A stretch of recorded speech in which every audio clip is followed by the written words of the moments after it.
வணக்கம். சென்னை கொளத்தூர்லேருந்து விஸ்வநாதன் பேசுகிறேன். இது பார்த்தீங்கன்னா passion pro BS6 model, old model.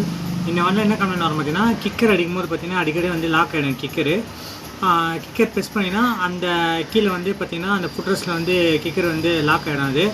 இதுக்கு என்ன காரணம் பார்த்தீங்கன்னா, மேக்ஸிமம் இந்த மாடல் வந்து கிக்கர் பார்த்தீங்கன்னா பாட்டமில் வந்து பார்த்தீங்கன்னா போல்டு கொடுத்துருப்பாங்க. ஃபுட்ரெஸ்ட்டுன்னு 4 போல்டு கொடுத்துருப்பாங்க.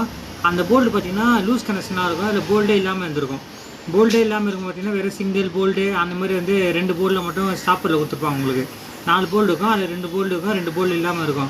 அப்போ என்ன ஆகுனா, உங்களுக்கு ஃபுட்டர்ஸ் வந்து லூஸாக இருக்கும்போது கிக்கர் அடிக்கும்போது என்ன ஆகுனா, அந்த கிக்கர் அடிக்கும்போது அந்த டைட்னஸ்லேயே பார்த்தீங்கன்னா ஃபுட்டர்ஸ் போல்டு வந்து லூஸாக இருக்கும்போது அந்த ஓல்டு லூஸ் ஆகும்போது என்ன ஆகுனா, கிக்கரில் வந்து கரெக்டாக லாக் ஆகிடாது. லாக் ஆகினால்னா உங்களுக்கு வந்து அப்படியே கிக்கர் வந்து ஸ்ப்ரிங் மாட்டேன் அப்படி ரேட்ச் சவுண்ட் அந்த மாதிரி சவுண்ட் வந்துனே இருக்கும்.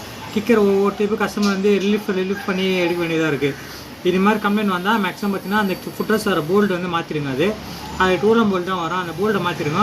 போல்டு மாற்றிட்டு இந்த மாதிரி வந்து ரொம்ப ரஃப்பாக கொடுத்துருந்தாங்க, அதாவது கிக்கர் அடிச்சு ரஃப்பாக இருந்தால் நம்மகிட்ட ஃபைலு இல்லை அந்த மாதிரி ஃபைல் எதாக இருந்தால் கூட நீங்கள் வந்து அதை லைட்டாக கிரைண்ட் பண்ணால் போதும். அப்படிலாம் வெளியே ஷாப்பில் கொண்டு போய் லைட்டாக அதை கரைச்சி எடுத்து கூட ஓகே, உங்களுக்கு எப்படின்னா பண்ணாது. மேக்ஸிமம் மொத்தத்தில் வந்து அது ஸ்டாப் வந்து கரெக்டாக இருக்க மாதிரி பண்ணிங்க. நான் வந்து இந்த மாதிரி கம்ப்ளைண்ட் வந்தால் இதுதான் பண்ணுறது. மேக்ஸிமம் நம்மக்கிட்ட எமர்ஜென்சியோ இல்லை ராடு இருந்தால் அதை வச்சு நீங்கள் லைட்டாக இது கிரைண்ட் பண்ணால் போதும். அது லைட்டாக உங்களுக்கு வந்து ஸ்டாப்பர் கிடச்சி ஃப்ரீ ஆகிடும் உங்களுக்கு. இல்லைனா வெளியே ஷாப்பில் போய்ட்டு லைட்டாக நீங்கள் அதை மேலே வந்து டாக்க மாதிரி வச்சு அதை கொஞ்சம் ஷைனிங் பண்ணணும். நீங்கள் பண்ணிங்கன்னா ஓகே ஆகிடும். இந்த மாதிரி ப்ராப்ளம் தான் இது மட்டும் பண்ணால் ஓகே ஆகிடும். நன்றி, வணக்கம்.